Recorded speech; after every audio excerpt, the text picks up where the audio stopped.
നമസ്കാരം. ഞാൻ doctor Susan Joseph, consultant gynaecologist. അൾട്രാസൗണ്ടിന് ശേഷം loop of cord around the neck അല്ലെങ്കിൽ പുക്കിൾ കൊടി ആ കഴുത്തിന് ചുറ്റുമാണ് എന്നൊരു റിപ്പോർട്ടുമായി വന്നാൽ പ്രത്യേകിച്ച് ഗർഭിണികൾ വളരെ ടെൻഷനാവുന്നത് കാണുന്നുണ്ട്. എന്താണ് ഈ ന്യൂക്കൽ കോഡ്? നമുക്കറിയാം അംബിലിക്കൽ കോഡ്, അതായത് പുക്കിൾ കൊടി ഗർഭാവസ്ഥയിലുള്ള ഗർഭസ്ഥ ശിശുവിൻ്റെ ലൈഫ് ലൈനാണ്. പുക്കിൾ കൊടിയിൽ 2 ആർട്ടറിയും ഒരു വെയിനുമുണ്ട്. ഇതൊരു വാർട്ടൺസ് ജെല്ലി എന്നൊരു സബ്സ്റ്റൻസിൽ കവേർഡായിട്ടാണ് ഇരിക്കുന്നത്. സാധാരണ ഈ കോഡിൻ്റെ ലെങ്ത് 45 to 55 സെൻറ്റിമീറ്റർ ആണ്. അതിൻ്റെ ഡയമീറ്റർ 1 to 2 സെൻറ്റിമീറ്റർ ആകാം. ഈ ലെങ്ത് കുറഞ്ഞാലും ലെങ്ത് കൂടിയാലും പ്രോബ്ലം ഉണ്ടാകാം. അപ്പോൾ സാധാരണ നമ്മൾ പറയുക ഈ കോഡ്, ന്യൂക്കൽ കോഡ് നമ്മൾ പറയണമെങ്കിൽ അത് 360 ഡിഗ്രി കുഞ്ഞിൻ്റെ കഴുത്തിന് ചുറ്റുമായിരിക്കുമ്പോഴാണ് നമ്മൾ ഈ ന്യൂക്കൽ കോഡ് എന്ന് പറയുക. ഈ ന്യൂക്കൽ കോഡ് പല തരത്തിലുണ്ടാകാം. ചിലപ്പോൾ അത് സിംഗിൾ ലൂപ്പാകാം. അത് മജോറിറ്റിയിലും ഒറ്റ പ്രാവശ്യമായിരിക്കും ഈ കോഡ് ചുറ്റിയിരിക്കുക. പക്ഷേ അപൂർവമായിട്ട് അത് മൾട്ടിപ്പിൾ ലൂപ്സും ആകാം. 4 പ്രാവശ്യം വരെ ഒക്കെ ലൂപ്പ് കോഡ് ചുറ്റിയിരിക്കുന്ന ഡെലിവറി ഞാൻ തന്നെ അറ്റൻഡ് ചെയ്തിട്ടുണ്ട്. അപ്പോൾ മജോറിറ്റിയിലും പക്ഷേ അത് സിംഗിൾ ആയിരിക്കും. പിന്നെ അത് ടൈറ്റ് ആവാം, ലൂസ് ആവാം, അതുപോലെ തന്നെ സ്ലൈഡിങ് ആവാം.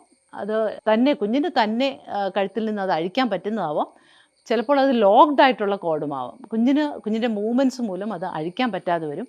പക്ഷേ അത് ചിലപ്പോൾ സ്ലിപ്പ് ചെയ്താൽ തന്നെ അത് ട്രൂ നോട്ട് എന്ന് പറയും. അങ്ങനെ ഒരു പ്രോബ്ലം ഉണ്ടാവാനുള്ള സാധ്യതയുമുണ്ട്. നമുക്കറിയാം ഈ കോഡ് നമ്മൾ പറഞ്ഞതുപോലെ ഈ ആർട്ടറിയും വെയിനും ഈ കോഡിലുണ്ട്. അംബിലിക്കൽ വെയിൻ എന്ന് പറയുമ്പോൾ അതൊരു തിൻ വോൾ സ്ട്രക്ചറാണ്. അപ്പോൾ ഈ തിൻ വോള് ഉള്ള ഈ വെയിൻ ഈ കോഡ് ടൈറ്റ് ആയാൽ അതിന് സ്ട്രാങ്കുലേഷൻ പോലെയുള്ള ഇഫക്റ്റ് ഉണ്ടാവാനുള്ള സാധ്യത കോഡ് ടൈറ്റ് ആയാലുണ്ട്. ഈ അംബിലിക്കൽ വെയിൻ തിൻ വോൾഡ് ആയ കാരണം ഈ ബ്ലഡ് സപ്ലൈ ആദ്യമേ ഈ വെയിനിലേക്കുള്ള ബ്ലഡ് സപ്ലൈ, വെയിനിലെ സപ്ലൈ ആയിരിക്കും ആദ്യം കട്ടാവുക. ഈ പ്യുവർ ബ്ലഡാണ് അംബിലിക്കൽ വെയിൻ വഴി കുഞ്ഞിന് ലഭിക്കുന്നത്. പക്ഷേ അംബിലിക്കൽ ആർട്ടറിയിൽ വഴിയുള്ള ബ്ലഡ് ഒക്ലൂഡഡ് ആവുന്നില്ല. അപ്പോൾ കുഞ്ഞിൽ നിന്നുള്ള ബ്ലഡ് പുറത്തേക്ക് വന്നുകൊണ്ടിരിക്കും. അപ്പോൾ കുഞ്ഞിന് ഈ ടീക്കാൻ സിൻഡ്രോം, അതായത് tight code around the neck syndrome എന്നുള്ളത് ഒരു വളരെ റെയർ ആയിട്ടുള്ള ഒരു എൻറ്റിറ്റി. അതായത് 2000-ൽ ഒരു കുട്ടിക്കൊക്കെ മാത്രമേ ഇതുണ്ടാവുകയുള്ളൂ.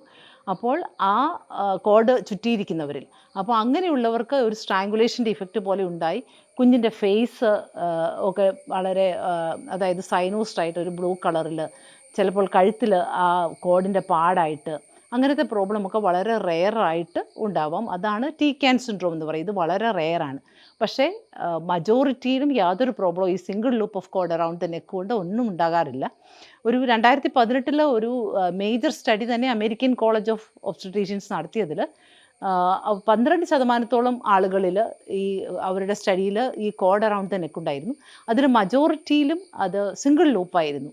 അവരുടെ സ്റ്റഡിയിൽ ഈ cord, single loop of cord ഉണ്ടായിരുന്നവരിൽ ഒരു സിഗ്നിഫിക്കൻറ്റ് റിസ്ക്കും കുഞ്ഞിന് ഉണ്ടായിരുന്നില്ല. അപ്പോൾ ഈ സ്റ്റഡി ഒരു മേജർ എവിഡൻസ് ആണ്. അപ്പം യാതൊരു പ്രോബ്ലവും സാധാരണ ഈ single loop of cord around the neck കൊണ്ട് ഉണ്ടാവുന്നില്ല. അൺനെസസറി ആയിട്ടുള്ള ടെൻഷൻ ആവശ്യമില്ല. അത് കാരണം മജോറിറ്റി ഓഫ് ഡോക്ടേഴ്സിൻ്റെയും ഇപ്പോഴത്തെ അഭിപ്രായം ഈ അൾട്രാസൗണ്ട് ചെയ്ത് കഴിയുമ്പോൾ ഒരു സിംഗിൾ ലൂപ്പ് ഓഫ് കോഡ് കണ്ടാൽ അത് റിപ്പോർട്ട് ചെയ്യേണ്ട ആവശ്യം പോലും ഇല്ല എന്നാണ് മജോറിറ്റിയും പറയുക. കാരണം അൺനെസസറി ആയിട്ട് ഈ പ്രഗ്നൻറ്റ് ലേഡിയുടെ ടെൻഷൻ കൂട്ടാതിരിക്കാൻ വേണ്ടിയാണിത്. പിന്നെ നമുക്കറിയാം ഇതിൻ്റെ റിസ്ക് ഫാക്ടേഴ്സ് എന്താണ്. നമുക്കറിയാം നമ്മളൊരു അൾട്രാസൗണ്ട് 4D സ്കാനൊക്കെ പ്രത്യേകിച്ച് ചെയ്യുമ്പോൾ നമുക്ക് കാണാം കുഞ്ഞ് വയറിനുള്ളിൽ ചാടി മറിയുന്നതൊക്കെ നമുക്ക് കാണാം. അപ്പോൾ ഈ കുഞ്ഞിൻ്റെ മൂവ്മെൻറ്റ്സ് കൊണ്ട് ഇതുപോലെ കഴുത്തിൻ്റെ ചുറ്റുമുള്ള കോഡ് ലൂപ്പ് ഉണ്ടാവാം. അതുപോലെ നമ്മൾ നേരത്തെ പറഞ്ഞ പോലെ കോഡ് ലോങ് ആണെങ്കിലും വളരെ ഷോർട്ട് ആണെങ്കിലും ഇതിൻ്റെ റിസ്ക് ഉണ്ടാകാം. പിന്നെ സാധാരണ കുഞ്ഞിൻ്റെ മൂവ്മെൻറ്റ്സ് ചിലപ്പോൾ കൂടുതലായതുകൊണ്ടായിരിക്കും ഒരു സ്റ്റഡിയിൽ മെയിൽ ബേബീസിനാണ് ഈ loop of cord around the നെക്കിൻ്റെ സാധ്യത കൂടുതലെന്ന് കണ്ടിട്ടുണ്ട്. അപ്പം സാധാരണഗതിയിൽ ഇത് ഡയഗ്നോസ് ചെയ്യുന്നത് അൾട്രാസൗണ്ട് വഴിയാണ്. നമുക്കല്ലാതെ അറിയാൻ പറ്റില്ല. സ്കാൻ ചെയ്യുമ്പോൾ നമ്മൾ കാണാറുണ്ട് ചിലപ്പോൾ ഈ കോഡ് കഴുത്തിന് അടുത്താണ്. പക്ഷെ അത് നമ്മൾ ചുറ്റിയിരിക്കണം എന്ന് പറയണമെങ്കിൽ 2/3 എങ്കിലും നമ്മൾ പ്രത്യേകിച്ച് കളർ ഡോപ്ലറൊക്കെ ചെയ്യുമ്പോൾ ഒരു 2/3 എങ്കിലും ഒരു ചുറ്റിയിരിക്കുന്ന പോലെ കണ്ടാൽ മാത്രമേ നമ്മളത് loop of cord around the neck എന്ന് റിപ്പോർട്ട് ചെയ്യേണ്ട കാര്യമുള്ളൂ. അതുപോലെ മൾട്ടിപ്പിൾ ലൂപ്സ് ആണെങ്കിൽ റിപ്പോർട്ട് ചെയ്യണം. കാരണം ഡെലിവറി ടൈമിൽ നമുക്ക് കുറച്ചുകൂടെ വിജിലൻ്റ് ആവാനും ഒക്കെ വേണ്ടിയാണ് നമ്മൾ അങ്ങനെ ആ റിപ്പോർട്ട് അത്യാവശ്യമായിട്ടുള്ളത്. പക്ഷേ സാധാരണ സിംഗിൾ ലൂപ്പ് യാതൊരു പ്രോബ്ലവും ഉണ്ടാക്കില്ല. അതിനെക്കുറിച്ച് അൺനെസസറി ടെൻഷൻ ആവശ്യമില്ല. ഈ കോഡ് അറൗണ്ട് ദ നെക്ക് നമുക്ക് പ്രിവെൻറ്റ് ചെയ്യാൻ പറ്റുമോ? എന്തെങ്കിലും നമ്മുടെ മൂവ്മെൻറ്റ്സ് കൊണ്ടോ വല്ലതുമാണോ ഇത് ഇങ്ങനെ ഉണ്ടാവുന്നത്? മിക്ക അമ്മമാരുടെയും സംശയമാണിത്. നമുക്കത് പ്രിവെൻറ്റ് ചെയ്യാൻ പറ്റില്ല. കാരണം കുഞ്ഞിൻ്റെ അനക്കമാണല്ലോ, കുഞ്ഞിൻ്റെ മൂവ്മെൻറ്റ്സ് ആണ് അതിൻ്റെ ഒരു മെയിൻ കാരണം. ഈ പ്രഗ്നൻറ്റ് ലേഡീസിൻ്റെ അമ്മമാരൊക്കെ അവരെ ഒന്ന് മൂവ് ചെയ്യുമ്പോൾ, അപ്പോൾ അതായത് രാത്രിയിൽ ഉറക്കത്തിലൊക്കെ എഴുന്നേറ്റിരുന്ന് ഒരു സൈഡ് ചെരിഞ്ഞ് കിടക്കുകയാണെങ്കിൽ നമ്മൾ എഴുന്നേറ്റിരുന്നേ തിരിയാവൂ എന്നൊക്കെ നിർബന്ധിക്കുന്ന കാണാറുണ്ട്. പക്ഷേ അങ്ങനെ ആവശ്യമില്ല. സഡൻ ജേർക്കി മൂവ്മെൻറ്റ്സ് ഒക്കെ അവോയ്ഡ് ചെയ്യണം എന്ന് മാത്രമേ നമ്മൾ പറയാറുള്ളൂ. ഇപ്പം നമ്മൾ ലെഫ്റ്റ് ലാറ്ററൽ പൊസിഷൻ, അതായത് സൈഡ് ചെരിഞ്ഞ് കിടക്കുന്നത് മറ്റേ സൈഡിലേക്ക് തിരിയണമെങ്കിൽ അപ്പോൾ അതൊക്കെ ഒന്ന് നേരെ ആയിട്ട് പിന്നെ നമുക്ക് തന്നെ ചെരിഞ്ഞ് ഓപ്പോസിറ്റ് സൈഡിലേക്ക് വരാമല്ലോ.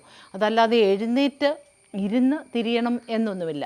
കാരണം അമ്മയുടെ മൂവ്മെൻറ്റ്സോ അമ്മയുടെ സാധാരണ കാര്യങ്ങളൊന്നുമല്ല ഈ കുഞ്ഞിൻ്റെ code around the neck decide ചെയ്യുന്നത്. നമുക്കത് പ്രിവെൻറ്റ് ചെയ്യാൻ പറ്റുന്ന കാര്യമല്ല. അത് യൂഷ്വലി അത് യാതൊരു പ്രോബ്ലവും ഉണ്ടാക്കുന്നില്ല. അപ്പോൾ അൺനെസസറി ആയിട്ടുള്ള ടെൻഷൻ്റെ ആവശ്യമില്ല. പലർക്കും പേടി അത് ഡെലിവറി നോർമൽ ആകുമോ, ഈ കോഡുള്ളതുകൊണ്ട് ഇനി കുഞ്ഞിൻ്റെ ഹാർട്ട് റേറ്റിന് വ്യത്യാസം വന്നാൽ സിസേറിയൻ ആകുമില്ലേ എന്നൊക്കെയുള്ള ടെൻഷനാണ് സാധാരണ ഉള്ളത്.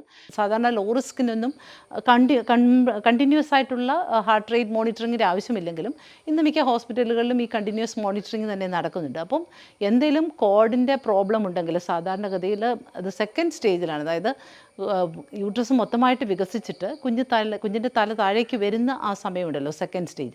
ആ സമയത്ത് പ്രത്യേകിച്ച് കോഡ് യൂട്രസിന് കുഞ്ഞിൻ്റെ നെക്കിന് ചുറ്റുമാണെങ്കിൽ ചിലപ്പോൾ അത് കൂടുതൽ ടൈറ്റ് ആവാനുള്ള സാധ്യതയുണ്ട്. പ്രത്യേകിച്ച് ഈ വാട്ടൺസ് ജെല്ലിയൊക്കെ കുറവാണെങ്കിൽ, അതായത് ആ കവർ ചെയ്യുന്ന സബ്സ്റ്റൻസിൻ്റെ ആ പ്രൊട്ടക്ഷൻ ഇല്ലെങ്കിൽ ചിലപ്പോൾ ഈ കോഡ് ടൈറ്റായാൽ ഹാർട്ട് റേറ്റിൻ്റെ വേരിയേഷൻ വരാം. നമുക്കറിയാം, നമുക്ക് ഒരു ഓസ് തന്നെ നമുക്ക് സങ്കല്പിച്ചാൽ അറിയാമല്ലോ, അത് ടൈറ്റായിട്ട് അതിനകത്ത് തന്നെ നോട്ട് വീണാൽ വെള്ളം പുറത്തേക്ക് വരില്ല. അതുപോലെ തന്നെ കുഞ്ഞിൻ്റെ ആ ബ്ലഡ് ഫ്ലോയെ അത് ഒബ്സ്ട്രക്റ്റ് ചെയ്യാൻ സാധ്യതയുണ്ട്. അപ്പം നമുക്ക് ഹാർട്ട് റേറ്റിൽ നല്ല വേരിയേഷൻ ഉണ്ടാവാം. അതുകൊണ്ടാണ് നമ്മളെപ്പോഴും പ്രത്യേകിച്ച് സെക്കൻഡ് സ്റ്റേജിലൊക്കെ ഫ്രീക്വൻ്റായിട്ട് നമ്മൾ ഈ ഹാർട്ട് റേറ്റ് മോണിറ്റർ ചെയ്യുക. എന്തെങ്കിലും ഹാർട്ട് റേറ്റിന് വേരിയേഷൻ ഉണ്ട് നമ്മളിങ്ങനെ സസ്പെക്റ്റ് ചെയ്യുന്നുണ്ടെങ്കിൽ ചിലപ്പോൾ നമ്മൾ ഒരു ഇൻസ്ട്രുമെൻ്റൽ ഡെലിവറി ഒന്ന് ഹെൽപ്പ് ഔട്ട് ചെയ്ത് ബേബിയെ എടുക്കേണ്ടി വരും. നമ്മൾ പ്രൊലോങ്ഡ് ആയിട്ട് നമ്മളിങ്ങനെ വെയിറ്റ് ചെയ്താൽ ചിലപ്പോൾ ഹാർട്ട് റേറ്റ് നിന്ന് പോകാനുള്ള സാധ്യതയും വളരെ റെയറായിട്ടുണ്ട്. അതുകൊണ്ടാണ് എല്ലാ ഒബ്സ്ട്രറ്റീഷ്യൻസും കണ്ടിന്യൂസ് ആയിട്ടുള്ള ആ മോണിറ്ററിങ്, പ്രത്യേകിച്ച് സെക്കൻഡ് സ്റ്റേജിൽ അവർ 5 മിനിറ്റിലെങ്കിലും ഹാർട്ട് റേറ്റ് നോക്കിക്കൊണ്ടിരിക്കുന്നത്. അപ്പോൾ മജോറിറ്റിയിലും ഇത് യാതൊരു പ്രശ്നവും ഉണ്ടാക്കുന്നില്ല. നിങ്ങൾക്ക് നോർമൽ ഡെലിവറി ആകാനുള്ള സാധാരണ വ്യക്തികളെ പോലെ തന്നെ ഉണ്ട്. ഇതുകൊണ്ട് കുഞ്ഞിനും യാതൊരു പ്രോബ്ലവും സാധാരണ ഉണ്ടാക്കുന്നില്ല എന്നുള്ള സ്റ്റഡീസ് വളരെ സപ്പോർട്ടിംഗ് ആയിട്ടുണ്ട്. അപ്പോൾ അൺനെസസറി ടെൻഷൻ്റെ ആവശ്യമില്ല. ഈ കോഡ് അറൗണ്ട് ദ നെക്കിനെ കുറിച്ച് വ്യാകുലപ്പെടേണ്ട കാര്യമില്ല. നന്ദി, നമസ്കാരം.